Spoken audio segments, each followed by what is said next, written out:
Il ne t'a pas abandonné,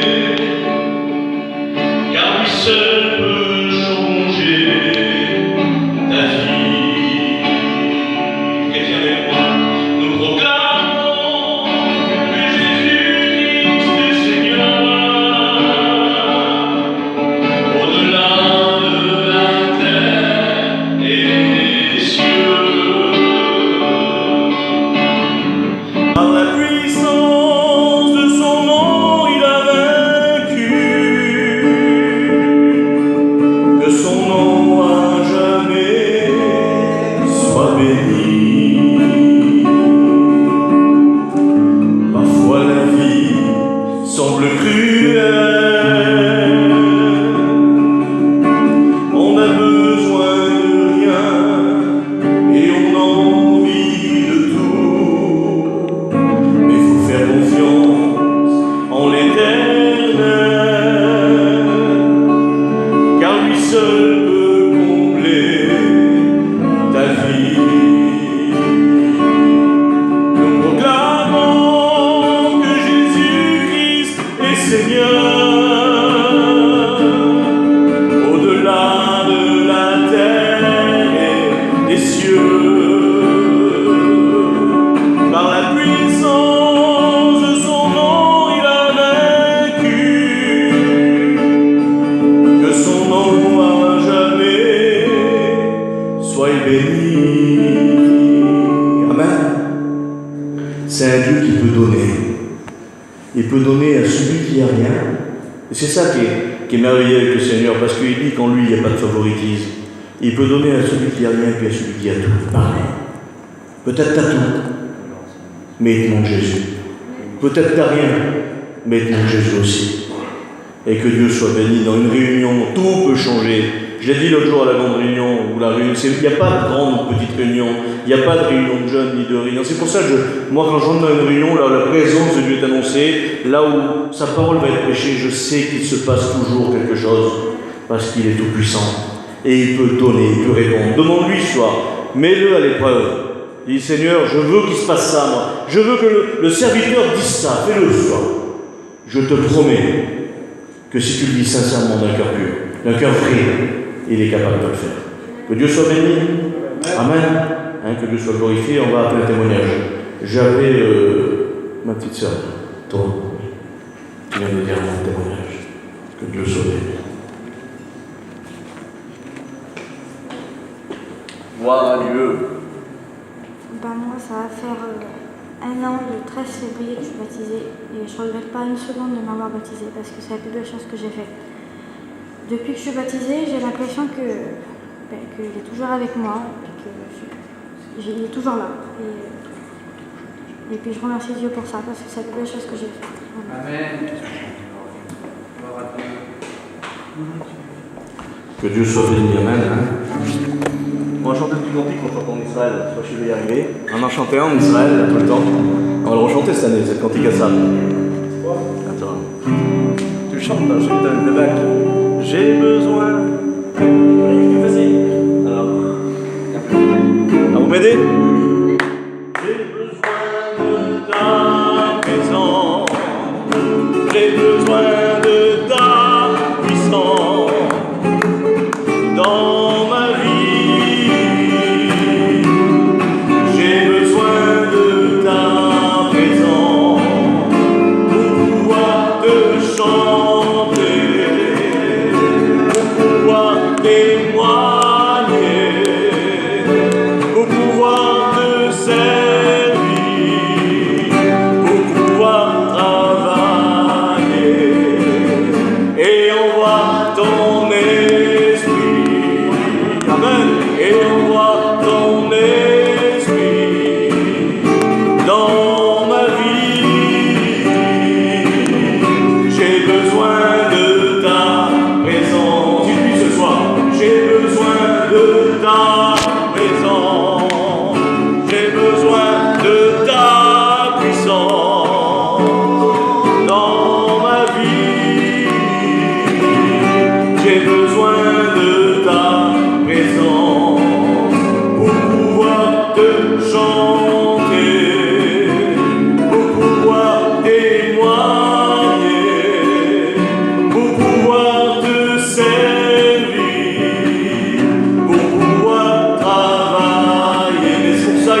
esprit.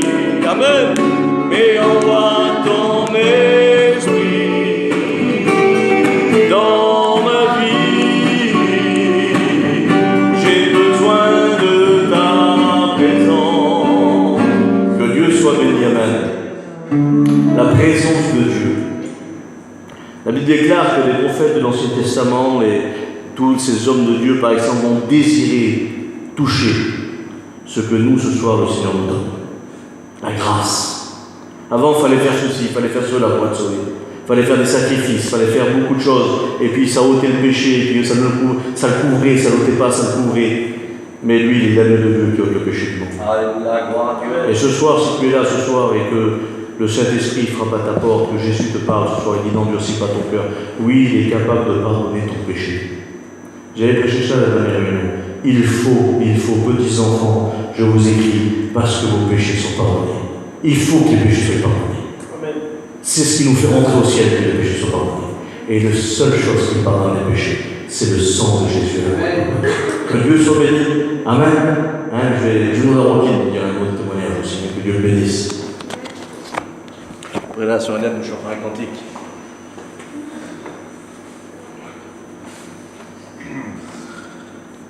Moi, je vais vous raconter une expérience que j'ai vécue. Il y a pas longtemps de ça, là, j'avais attrapé une maladie. Puis là, j'en souris, mais à l'époque, c'était, je faisais le fort, mais c'était vraiment quelque chose d'impressionnant. C'était, je sais pas, à chaque fois que je le montrais, mettons, à un médecin, c'était toujours un avis différent.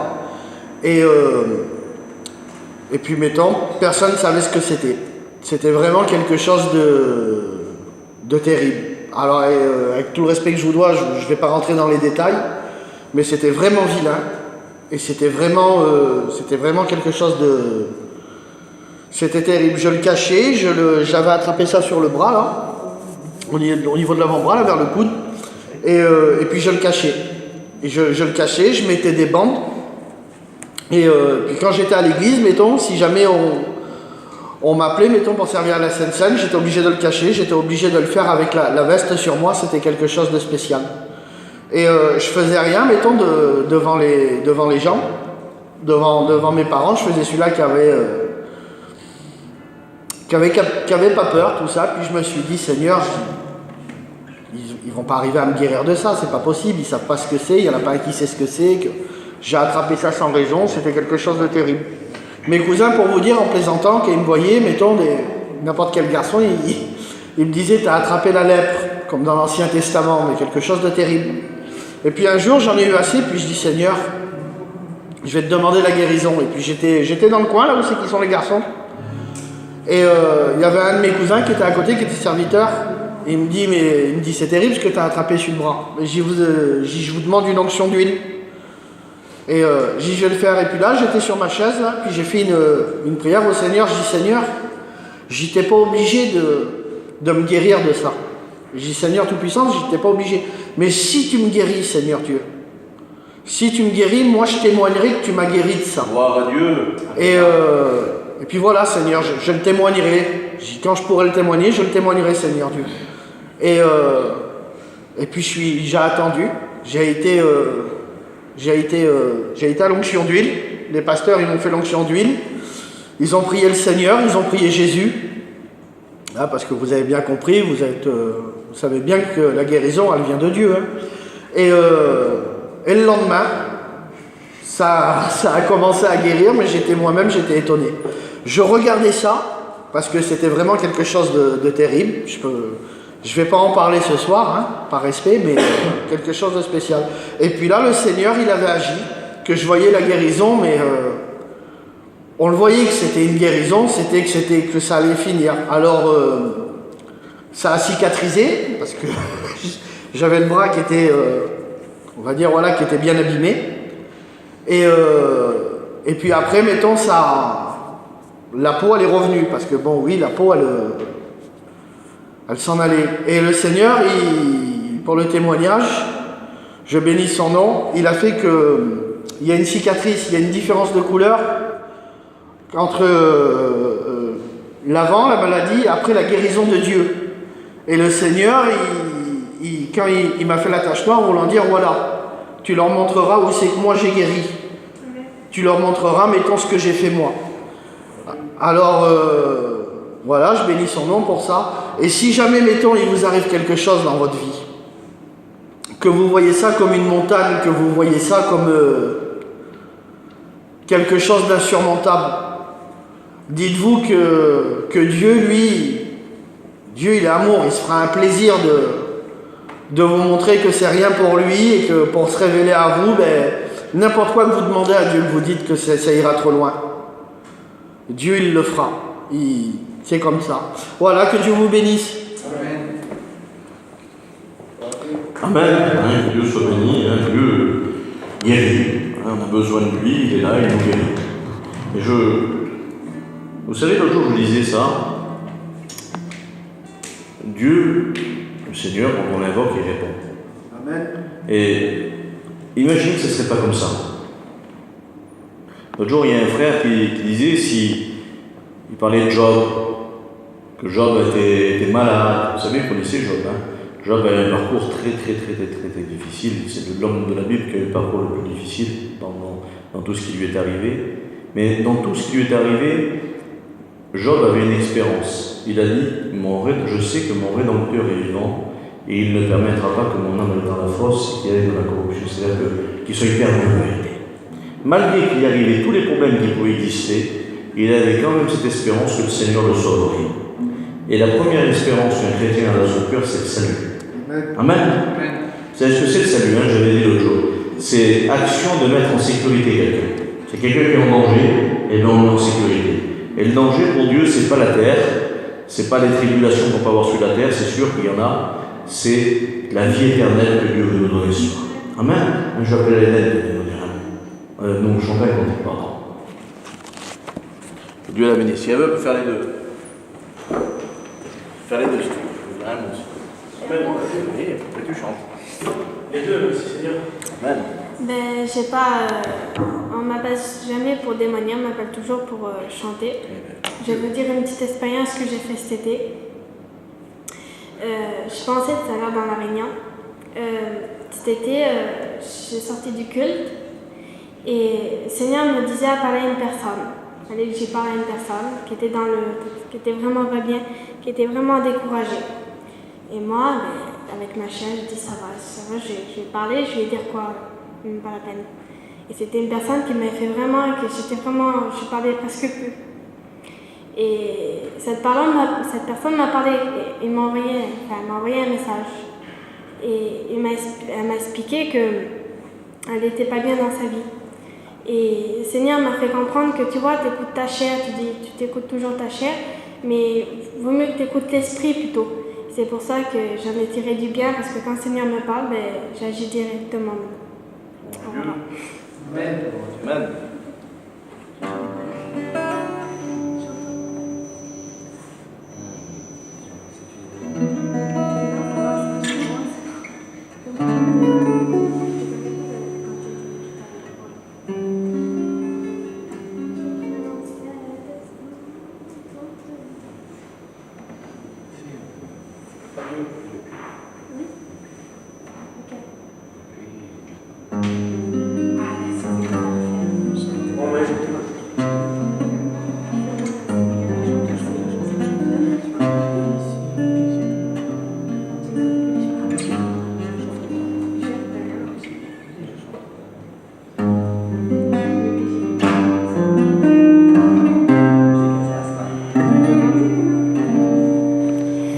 Vers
Gloire à Dieu, amen.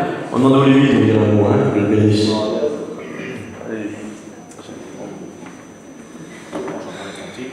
Gloire au Seigneur.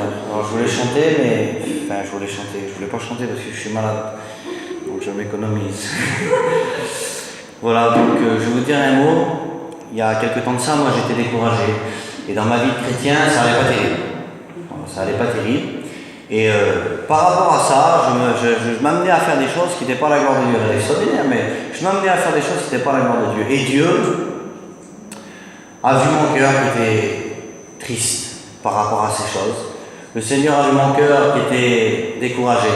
Et le Seigneur m'a béni. Alors je dis merci Seigneur pour ça. Voilà, écoutez 2 secondes. Le Seigneur a béni mon cœur parce que moi j'étais mal dans ma vie.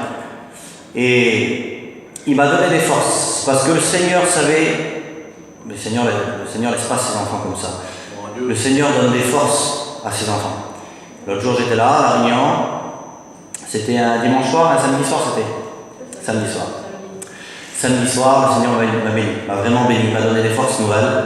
Et par rapport à ça, je reprends ma vie chrétienne, béni du Seigneur, renouvelé. Je suis vraiment content, mon cœur est béni. Et ce matin, je me suis reçu un coup de fil, et je remercie le Seigneur que Dieu m'a béni avant, m'a donné des forces pour pouvoir affronter cette chose. Je le dis, voilà. Il y a des gens qui m'ont parlé dessus ce matin, qui ont été dire des choses qui sont fausses par rapport à moi. Et je sais, je me connais, je sais que si je n'aurais pas été béni ce soir-là, je sais que j'aurais pu m'énerver, j'aurais pu m'emporter. Et ça aurait pu me faire encore plus de mal dans ma vie chrétienne et j'aurais pu partir loin de Dieu par rapport à ces choses. Mais je remercie le Seigneur, ça ne s'est pas passé comme ça, le Seigneur m'a béni. Et j'ai passé au-dessus de ces choses. Le Seigneur, dans ta vie, si tu lui donnes ton cœur, dans tes épreuves, il sera là. Il te bénira et il te fera passer au-dessus de tes épreuves. Ça peut être n'importe quoi pour tout le monde, hein. Ça peut être la cigarette, l'alcool, le Seigneur délivre. Les parents, des fois, ne sont pas chrétiens, c'est difficile. C'est difficile des fois quand les parents ne sont pas chrétiens, ils ne sont pas d'accord. Mais Dieu fait passer au-dessus de ces choses. Et je remercie le Seigneur parce que Dieu m'a béni à moi. Je le sais, c'est une expérience que j'ai vécue. Dieu m'a donné la force. S'il me l'a donné à moi et que vous l'a donné à vous, Dieu donne la force. Donc si vous vous engagez ce soir à suivre Jésus, Dieu vous donnera la force. Voilà, que Dieu vous bénisse. Amen.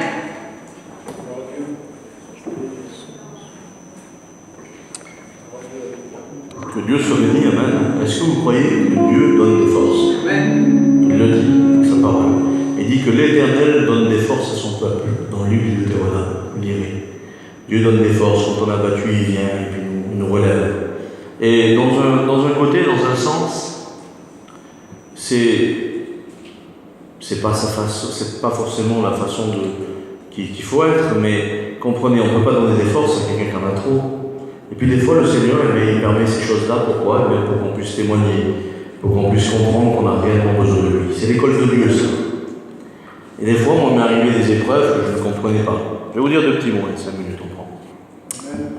Je me levais pas, le Seigneur me faisait lever plutôt, pour le servir. Et moi, je n'étais pas d'accord au départ. Je voulais pas, et puis l'esprit, l'ennemi, le diable, il mettait des mauvaises pensées, il me faisait voir des choses mensongères, et puis des choses qui après, c'est des choses vraies aussi, hein, parce qu'il se sert d'une partie de la vérité. Et donc, j'étais futur étudiant. Et puis au moment où je devais rentrer à mes écoles bibliques, en 2011, je dirigeais les réunions, en 2011 déjà. Et donc je partais en 2012 aux écoles bibliques. Et puis en 2012, j'ai pas pu y aller. Ma femme est tombée malade, j'ai pas pu aller aux églises. Une année. 2013, j'ai des priorités sur tout le monde, j'avais ma feuille pour rentrer. J'avais rempli mon congélateur, mes affaires, j'allais aux écoles bibliques. Toute ma vie était là, j'allais aux écoles bibliques. J'ai pris le camping, on a tout remorqué, on est parti, on a fait 150 km, le téléphone a sonné. Tu peux pas aller aux écoles bibliques. Faut que tu retournes chez toi. On voulait nous mettre un coup de fusil pour le jour d'une opération de l'école biblique, on voulait me tuer. J'étais menacé de mort. Le parcours, j'ai fait, Seigneur de Dieu. Quand j'y pense maintenant, je dis Seigneur, mais tout avait un plan de Dieu derrière, moi je ne le savais pas. Moi j'étais attristé. Je dis Seigneur, est-ce que vraiment tu m'appelles? Est-ce que vraiment je veux te servir? Alors, une année ça marche pas, 2 années ça marche pas. Je dis ça vient de moi, je ne savais pas de toi. Et puis en 2014, je dis, le Seigneur, tu le feras comme tu voudras. En 2014, les portes se sont ouvertes comme ça, et j'ai rentré comme ça dans l'église. Alors sur le moment, je ne comprenais pas la persécution, je ne comprenais pas l'épreuve, mais elle avait un but, c'est de produire en moi la patience, de produire en moi la louange et l'adoration à Jésus-Christ, parce qu'après il a étendu sa main. Que Dieu soit béni. On va chanter le dernier cantique, on va chanter, est-ce que vous voulez chanter ce cantique d'un esprit de prière? Alors je voudrais qu'on fasse quelque chose, je voudrais qu'on incline les fronts. Tout le monde, on va prier le Seigneur en même temps qu'on chante ce cantique. Croyez que vous êtes bénis. On va chanter ce cantique, il descend sur moi, Esprit de Dieu. Amen. Je voudrais que les petites sœurs m'aident à chanter. Descends sur moi, Esprit de Dieu. Descends sur moi, Esprit du Seigneur.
Seigneur, merci pour la grâce.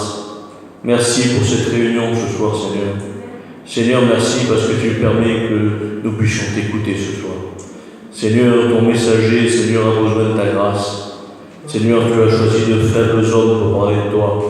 Seigneur, bénis Wesley pour nous ce soir. Seigneur, qu'il soit ce canal de bénédiction, c'est l'instrument que tu as choisi. Seigneur, c'est ton serviteur, rempli de ton esprit, qui puisse parler, Seigneur, librement en ton nom. Te disons merci. La gloire te revient. Amen. Amen. Que Dieu soit béni. Merci de la grâce. Amen.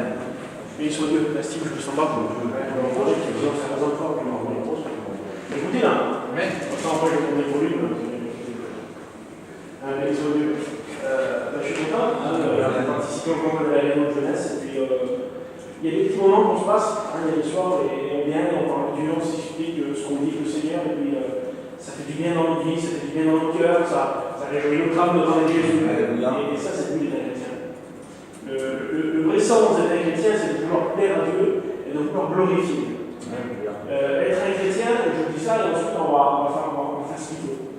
Être un chrétien, ce n'est pas n'importe quoi. Être un chrétien, c'est marcher droitement dans les voies du Seigneur et marcher dans la sainteté que Dieu nous demande. Il faut marcher proprement dans les voies de Dieu. Je ne comprends pas trop ce que tu dis. Et un chrétien ne doit plus se permettre de toucher les choses du monde. Un chrétien doit faire seulement ce que Dieu lui demande de faire. Si un chrétien fait ce que Dieu ne demande pas, c'est parce qu'il fait ce qu'il a envie. Mais un chrétien se doit de rester proche de Dieu et de glorifier Dieu. Un chrétien se doit de prier Et il doit aussi il doit de se passer du temps avec Jésus. C'est ça un chrétien. Alors par rapport à la différence, je dis ça par rapport à la différence de quelqu'un qui ne connaît pas Dieu. Quelqu'un qui ne connaît pas Dieu, il dit qu'on le confie sans Dieu. Quelqu'un qui ne connaît pas Dieu, il a une pensée dans sa tête, il ne se pose pas de questions, et de suite il va le faire. Et pourtant, la parole de Dieu parle aux chrétiens et aux non-chrétiens. La Bible enseigne, la Bible elle dit la vérité, la Bible. Vous êtes d'accord avec moi? Béni soit Dieu. Et puis en étant d'accord avec la parole, on va la comprendre ce soir, béni soit Dieu. Bien, qu'on soit chrétien ou non-chrétien, on se doit quand même de respecter la parole de Dieu. Parce que même si on fait le choix de ne pas être chrétien, Dieu est notre créateur. Et puis si tu fais le choix de refuser Dieu, réellement, il y a des choses que tu pourrais lui redonner. C'est ça ce truc. Il y a des choses qu'on pourrait redonner à Dieu. Parce que tout appartient à Dieu, c'est le créateur. Et même celui qui n'est pas chrétien, qui n'a pas fait la paix du Seigneur, il a quelque chose en lui ou en elle qui appartient à Dieu. Alors vous êtes posé une question? Qu'est-ce que c'est? Qu'est-ce que c'est? C'est là. Donc s'il y a des personnes qui prétendent, moi je ne suis pas un chrétien, moi je ne suis pas une chrétienne et Dieu j'en veux pas, bien réellement tu n'as rien besoin de lui alors. Si tu n'as pas besoin de Dieu et si tu prétends pas en toi, de lui c'est à lui, en lui. Mais on sait très bien que là, c'est le souffle de vie que Dieu met dans le cœur de l'homme et de la femme. Et si tu te sépares de ton âme, tu meurs. C'est ça, on dit. Donc Dieu parle. Vous êtes avec moi? Dieu parle, et je reviens à un verset de la parole de Dieu, un beau verset. Et puis c'est l'Éternel qui parle, et il dit ce commandement que je t'ai prescrit. Ce que je t'ai dit, ce que je t'ai annoncé, ce que je t'ai fait écouter. Aujourd'hui, c'est certainement pas au-dessus de tes forces. Tout ce que Dieu demande à la jeune garçon, au jeune garçon et à la jeune fille n'est pas au-dessus de sa capacité. Jamais Dieu ne parlera à quelqu'un sans qu'il puisse le faire. Sinon, ce serait impossible. On dirait, Seigneur, quand même, tu es exigeant, tu demandes des choses qu'on ne peut pas faire, c'est mieux. Mais tout ce que Dieu demande de faire, il donne la force pour pouvoir le faire. Donc, être un chrétien, c'est pas dur. Être une chrétienne, c'est pas difficile. Mais il y a une condition, de rester proche de Jésus. Béni soit Dieu. Et en restant proche de Jésus, pour nous qui sommes chrétiens, on a tout à gagner. Et pour la personne qui ne connaît pas Dieu, de s'approcher de Jésus, il a aussi tout à gagner. Et c'est là l'amour de Jésus, on la voit, l'amour manifesté, et l'amour à l'état pur. N'importe qui vient vers Jésus, qu'importe sa condition de vie, qu'importe ce qu'il a pu faire dans le monde, lorsqu'il vient à Jésus et qu'il demande pardon à un cœur sincère, c'est simple, Jésus pardonne. Amen. Je bénis le nom du Seigneur, parce qu'il n'y a pas plus simple que la parole de Jésus. Amen. Alors il dit, le commandement que je t'ai prescrit, qu'est-ce que tu nous as prescrit, Seigneur? On va y en venir. Aujourd'hui, premier commandement, premier ordre plutôt. Le premier ordre qu'il donne, il dit aujourd'hui, si tu entends sa voix, ou si vous l'entendez, parce qu'il y a plusieurs personnes qui connaissent pas Dieu, ben non, Dieu sait c'est pas votre cœur. Ça veut dire quoi? Ça veut dire qu'il ne faut pas que tu te renfermes sur toi-même, et la parole, il faut la laisser rentrer dans ton cœur. Il ne faut pas rester avec un cœur fermé, il ne faut pas que la parole, elle vienne là, qu'elle reparte. La parole, lorsqu'elle a annoncé, elle a pour but de rentrer dans le cœur de l'homme et de la femme, et de travailler dans son cœur, de faire le nécessaire pour lui apporter ce que son âme a besoin. Et puis c'est là le premier ordre, on va dire comme ça, que Dieu donne à l'homme et à la femme. Il va dire ça, si tu entends ma voix, c'est pas demain, ni après-demain, ni hier, mais aujourd'hui, si tu entends ma voix, on est là, on est dans la salle, on est quelques jeunes, mais aujourd'hui, si tu entends ma voix, mon Dieu, si tu n'endurcis pas ton cœur. Pourquoi c'est là? Mais parce que, en écoutant ma voix, tu vas comprendre des choses. Tu vas comprendre que c'est moi qui t'ai aimé le premier. Tu vas comprendre que c'est moi qui ai marché sur la terre. Tu vas comprendre que c'est Christ, c'est moi qui est venu souffrir, c'est moi qui est venu livrer mon corps, c'est moi qui est venu être frappé, injurié. C'est moi qui est venu mourir à Golgotha sur la croix, entre ciel et terre, cloué. C'est pas vous, c'est Christ. C'est pas vous qui êtes mort pour lui, c'est lui qui est mort pour vous. Et ce qui est beau, je vois l'amour de Jésus, et puis on va le voir ensemble. La Bible nous enseigne que pendant que toute l'humanité ne le connaissait pas, toute la terre entière était pécheur, distraite de la gloire, lui il est venu mourir sur la croix. Tellement qu'il avait un désir dans son cœur de vouloir sauver. Alors aujourd'hui, il y a pratiquement 2000 ans que la parole a fait son effet, il y a eu cet impact là, dans l'humanité, où Jésus est mort et 3 jours après ressuscité, et après ces 3 jours, il est ressuscité, puis il a été déclaré officiellement Fils de Dieu à cause de sa résurrection. Alors tu me dis, à quoi ça me sert aussi tu me dis ça? Eh bien, la mort de Jésus apporte le pardon pour l'homme ou pour la femme, pour toi dans la besoin. Et puis sa résurrection apporte une justification. Il nous rend juste. Jésus-Christ meurt et pardonne, et lorsqu'il revient à la vie, il me rend juste. Il me rend innocent. C'est-à-dire, il me lave de tous mes péchés. Mais il y a une condition aussi. Il y a une condition. On peut mettre ça comme une sortie de secours dans la porte de la personne. Toute ta vie, l'évangile t'a été prêché. Tu l'as écouté, j'ai déjà vu plusieurs fois dans les réunions, tu as ouvert dans ton cœur, il s'est passé quelque chose dans ton cœur. Mais jamais, je dis ça, moi je prends le porte de secours, jamais tu as poussé cette porte et tu t'en es entièrement. Jamais. Jamais tu t'es approché de Jésus comme tu avais dû t'approcher. Jamais. Pourquoi? La Bible fait peur. La Bible, elle fait trembler les hommes et les femmes. Oui, j'ai envie de dire oui. Elle fait trembler les pécheurs, ceux qui veulent faire contre la volonté de Dieu. Mais Dieu n'appelle pas ce soir à faire trembler ton cœur. Dieu t'appelle à sauver. Dieu t'appelle à te bénir. Le désir de Dieu pour toi, c'est que tu prennes cette parole et que tu la laisses rentrer dans ton cœur. Le désir de Dieu pour toi, c'est que dans ton cœur, il y ait ce moment de vérité et de sincérité. Le moment où tu vas rentrer en communion avec lui, peut-être pour la deuxième fois ou la troisième fois, mais qu'importe. Le principal, c'est que ça soit une véritable foi. Mais il soit Dieu. Il faut que ce soit une seule fois c'est la bonne. Alors Jésus ne t'entend pas. Si tu entends sa voix, ne mercie pas ton cœur. Mais il soit Dieu. On va un petit peu plus loin. J'ai marqué ça, moi. Pourquoi laisser rentrer la parole de Dieu dans notre cœur, dans notre âme? Bien, premièrement, l'homme, la femme, le jeune, la jeune fille, comme vous voulez, le cœur, l'âme, il a des besoins. Et ces besoins-là, il n'y a que Jésus qui peut répondre. Jamais je pourrais vous apporter quelque chose si ce n'est pas l'Esprit de Dieu qui parle au travers du serviteur de Dieu. Jamais Rudy, jamais Steve, jamais personne ne vous apportera quelque chose si ce n'est pas Dieu qui dépend de vous. Jamais. Il faut que tu t'approches de Jésus. Alors je dis ça parce que je regardais un petit peu la réunion, comme ça se passe, là, puis je voyais des personnes, et puis j'ai envie de le dire comme ça. Bien des fois, on est focalisé et concentré sur des chrétiens. Sur les soi-disant chrétiens, on va dire ça comme ça. Pourquoi? Parce qu'un chrétien, c'est celui qui fait la volonté de Dieu. Un chrétien, c'est celui qui marche dans la sainteté de Dieu. Un chrétien, c'est celui qui respecte les commandements de Dieu, qui les met en pratique. Il a un avenir, le chrétien. Et puis la personne qui ne connaît pas Dieu, là, elle est concentrée sur cette personne-là qui est censée être chrétien ou chrétienne, faire des choses qui ne vont pas. Ah, t'as vu, j'ai écouté ça sur la chrétienne. T'as vu, j'ai écouté ça là-bas sur le chrétien. Puis si c'est pour être comme ça, bon, mais j'en veux pas. J'en veux pas. Bien, c'est pas une excuse. Il n'y a aucune excuse dans la parole.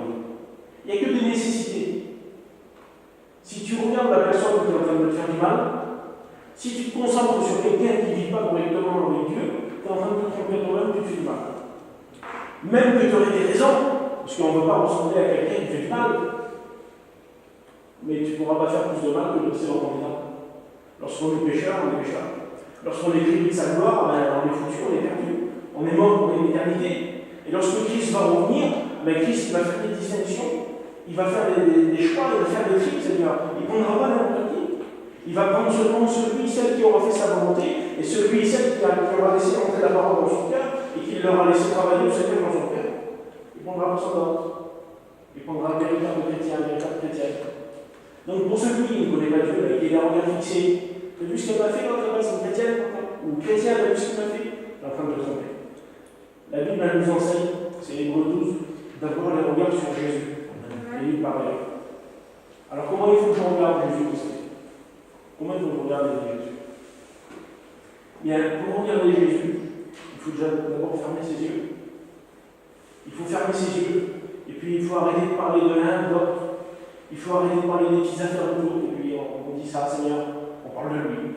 Seigneur, voilà, je ne suis pas encore chrétienne, je ne suis pas chrétien, et puis on me dit qu'il faut que je te voie. Mais comment je le vois, Seigneur?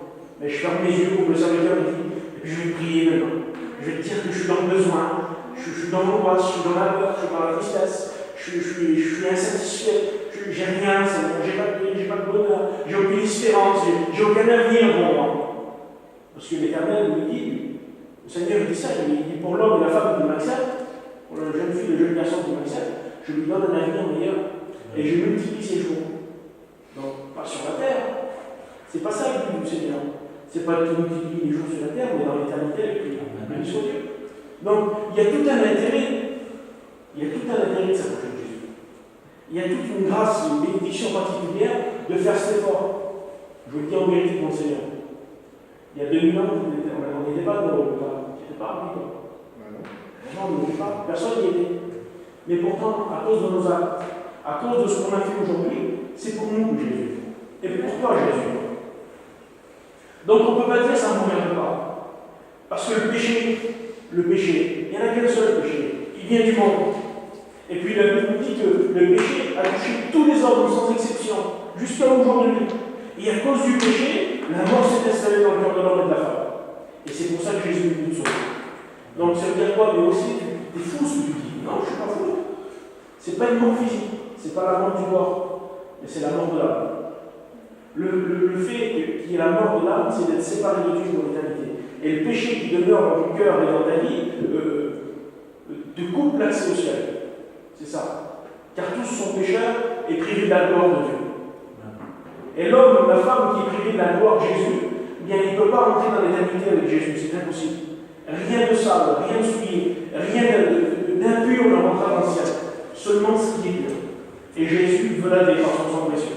C'est ce que la Bible enseigne. C'est 1 Jean 27 qui dit le sang de Jésus purifie tout péché. Jésus a un but. Jésus a un but. Jésus a un objectif. C'est de devoir sauver. Alors il y a un travail, c'est vrai que vous expliquez qu'il y a longtemps que je ne l'ai pas vu. Peut-être que vous ne savez même pas comment je m'appelle. Alors je m'appelle Wesley. Je suis tout jeune. J'ai rencontré le Seigneur, j'avais 17 ans. Et puis le Seigneur m'a transformé mon université. Je ne comprenais pas tout. Et puis le Seigneur m'a dit, Wesley, il faut que je te sorte ce soir. Je lui ai dit, Seigneur, mais Wesley, t'es aveugle, t'es mendiant, t'es pauvre, t'es assis au bord du chemin, t'as rien, t'es dans la saleté du monde, tu te perds. Le Seigneur, j'avais tout ça, je me tournais, je regardais avec mes yeux, j'avais pas le permis, j'avais déjà un véhicule, j'avais tout ce qu'il fallait, tout. J'avais tout, je manquais de rien. Mais Wesley, t'as rien. Et puis là, le pasteur, il dit, ferme les yeux. Vous voulez fermer vos yeux? Fermez tous vos yeux. Fermez tous vos yeux.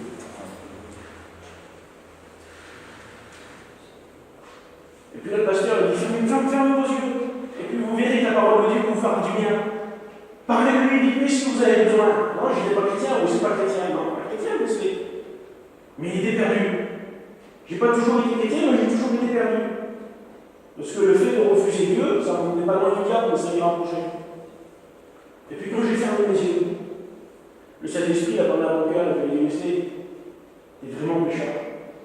T'es vraiment privé de ma gloire. Et puis sans moi, tu partiras loin de moi pour l'éternité.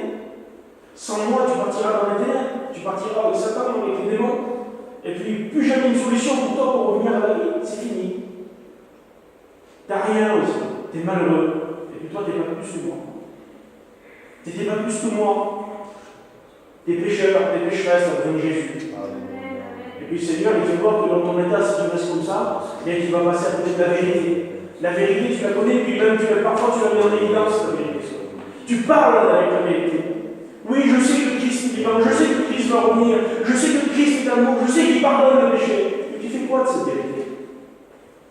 La Bible nous enseigne qu'en parlant de Jésus, les hommes parlent de Jésus, et puis on dit jamais homme n'a parlé comme cet homme. Jamais un homme n'a parlé comme Jésus-Christ a parlé. Mais qu'est-ce qu'il a dit de spécial, le Seigneur? Il n'avait pas de grands mots, pas de belles paroles, mais il avait des paroles de vérité. Des bonnes paroles, des paroles pures, des paroles puissantes, des paroles, elles étaient belles, elles étaient véritables, ces paroles. Et puis quand il était auprès de lui, il dit, alors Seigneur, qu'est-ce que tu dis, toi? Qu'est-ce que tu peux faire pour nous? Et il dit, écoute, tu crois? Oui, je crois. Alors tu verras la gloire de Dieu. Va, tes péchés sont pardonnés. Oh, t'es beauté, Seigneur. Et jamais un homme n'a pu pardonner un autre homme. Seul le Christ a pu faire.